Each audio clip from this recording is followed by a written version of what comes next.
Have I got something special for you? It's not a race car, it's not a supercar, it's not a classic car, it's not a kit car, it's none of those. You think it's that, don't you? It isn't. It's actually even better. It is this! Check this out!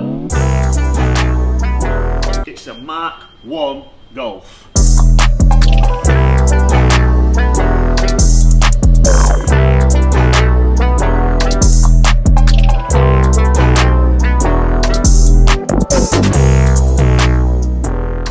So James, what are you doing to it? Well, we are washing it, decontaminating it, prepping it for machine polish. A single stage polish just for today. There are some minor marks in it. Believe it or not, this car gets dailied. He drives a Mark 1 Golf on a daily basis. Now the roof has been replaced, so we don't have to worry about too much of the roof. All the interior, it's all exterior, and if that was enough after polishing it, we are ceramic coating for him as well. I'm so looking forward to this for one major reason, not necessarily because of the car, because of the actual dullness of this paintwork. It's never been polished, it's never been detailed, it's never had any proper love. Even though the guy who owns it and drives it on a daily basis loves it, I am going to refresh, fingers crossed, this paintwork to look from. As you can see now, wait until you see the results of what you can hopefully do with this paintwork, mate. Now, look how funky these wheels are.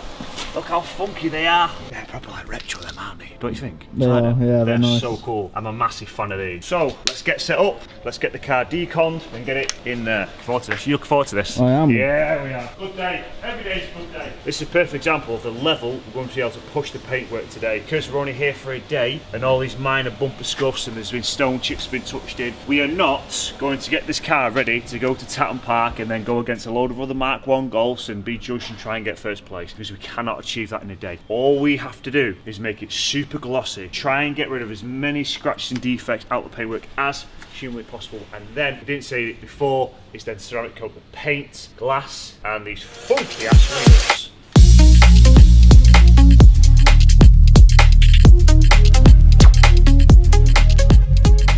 Some really nice cars here, like I said before, sports cars, supercars, really awesome cars, and we've just stopped for about half an hour just to make everyone go back to work, because we're around asking questions, this is really cool, taking photos. I'm like, just go, right? I've got some work to do, mate. Cars like this, people just love it. I don't know what it is. Do you know why? It's like heritage, isn't it? That's what it is. They're iconic cars, these. You try and find a good one of these on the road, I mean, I imagine you'd find one, but it's not going to be easy, is it? Now remember guys, there's a million and one different things that I can do to this car. I can take trim off, I can take the wheels off, I can start taking doors apart, the roof apart. Of course we can do that, but remember, everyone's got a budget and everyone's got an expectation. Well, I'm doing the best I possibly can to meet this customer's expectation. We're working on it for a day and we're coating it like I said before. Remember, there's always different standards, and with that comes a price. So talking of price, James, how much is this gentleman paying? Because we're open and honest, unlike most detailers on the internet. He's paid the £100 deposit and he owes us £650, so £750. And this is a custom day, right? It's a custom day, plus coating,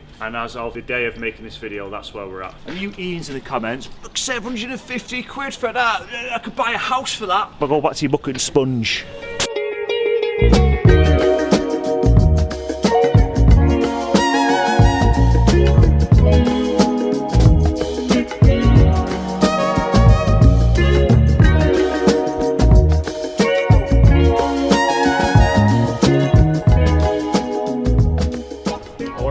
Careful when I'm power washing cars like this, because if you're a bit of a dick with it, which I'm not being, because obviously I'm aware of it, it can have water make its way on the inside of the car, and then even jet wash stuff off the car. Like if rubbers aren't properly fastened, you can jet and wash stuff off the car. Even though this is a very aggressive sort of nozzle, you see that there? But again, just have to be very careful.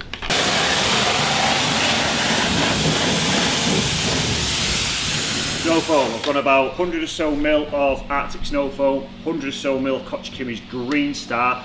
That's my chemical cocktail of a snow foam that for me, recently, has been working very well.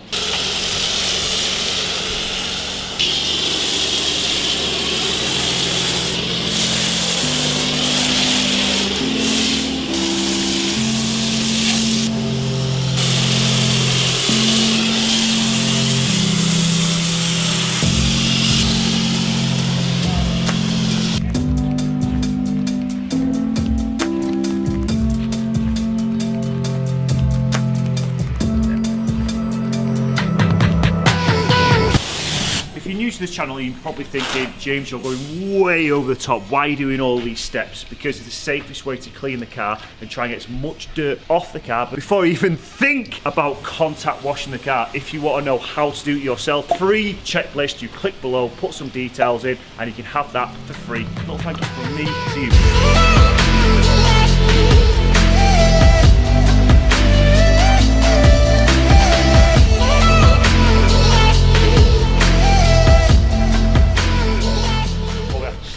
To be honest, to really bring this up, we'd have to steam clean it. But again, it's going to take me what, about half an hour maybe. Yeah. Properly get this brand new when he's just going to replace it potentially soon anyway. So don't shoot me in the comments. We're going to be spending our time where he wants to and where he's paying for, which is obviously polishing this paintwork and coating and protecting it. So this can get better, obviously, and it is now better and it's sort of a bit more fresher. That mould that was in all the seams has been removed, but placing it. Leave me alone, Ian.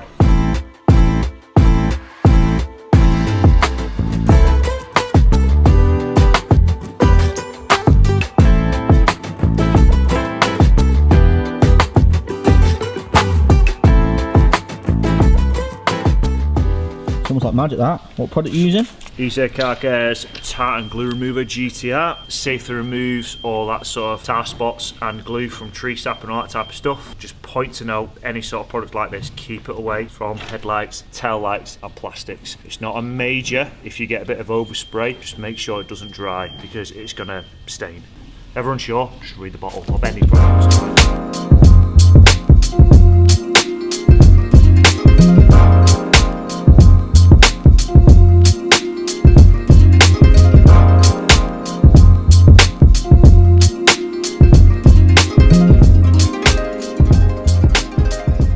Now with your dedicated drying towels, mine being red to match the colour of the car. That wasn't planned, it just sort of happened.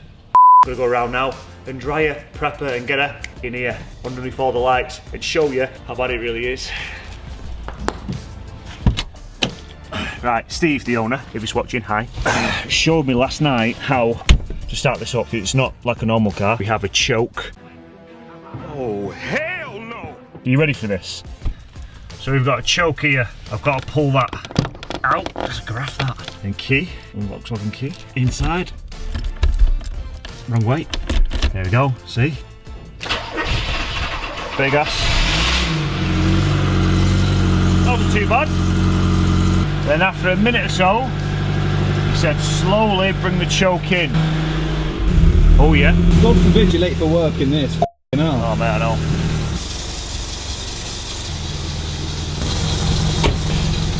She's in. The lights are off because I'm a little bit scared to see what it looks like underneath the booth lights, to be honest with you. The paintwork's very dull. There's been loads of touch-ups and yeah, I mean, let's get the lights on.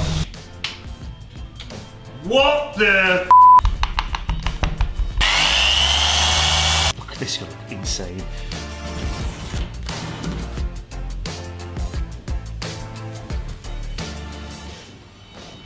If that is not a better before and after, I don't know what is. Ideally, yes, you should take those areas up if you believe you're going to catch them. But because I'm already doing a good one-stage machine polish, this is what I'm going to do, right? You do things differently. I'm not going to spend 2,000 years taking up the whole car and 20 metres of tape, okay? Just want to quickly touch on that.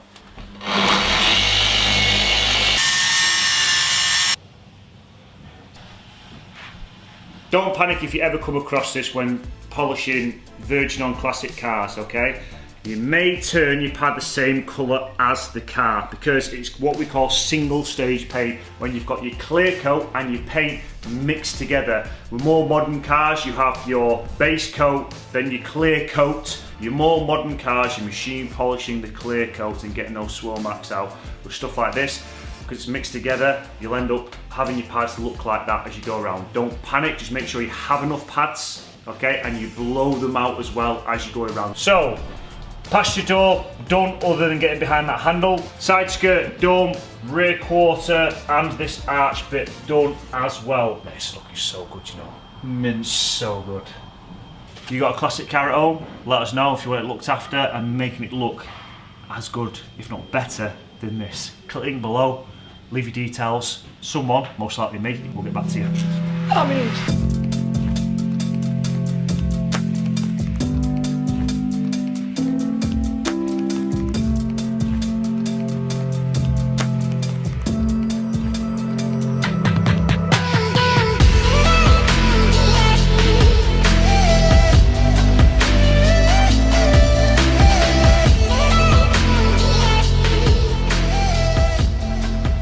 most of the polishing has now been complete, and then I've got to take, I don't know why I did that, I've got to take it back outside to really wash out any sort of polish compound and residue, because I've not taken the car up, like I said before. It's a lot easier for me to then take it out and then get rid of all them little bits of white bits, which is again that dry sort of compound knocking around the car. Get it washed, dried, back in here, prepped, then coating. After coating, I'm going to give the interior a quick once over. There's no point you seeing that because all it needs is the back of the wipe, but I'll still show you the outside, cleaned, dried, back in here, then prepped for coating.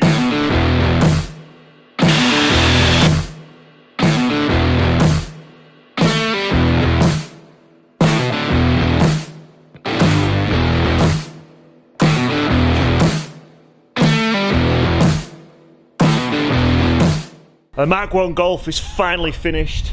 I seriously cannot wait. I cannot wait for Steve's reaction, the owner of the Mark 1 Golf, because it looks pretty good. Take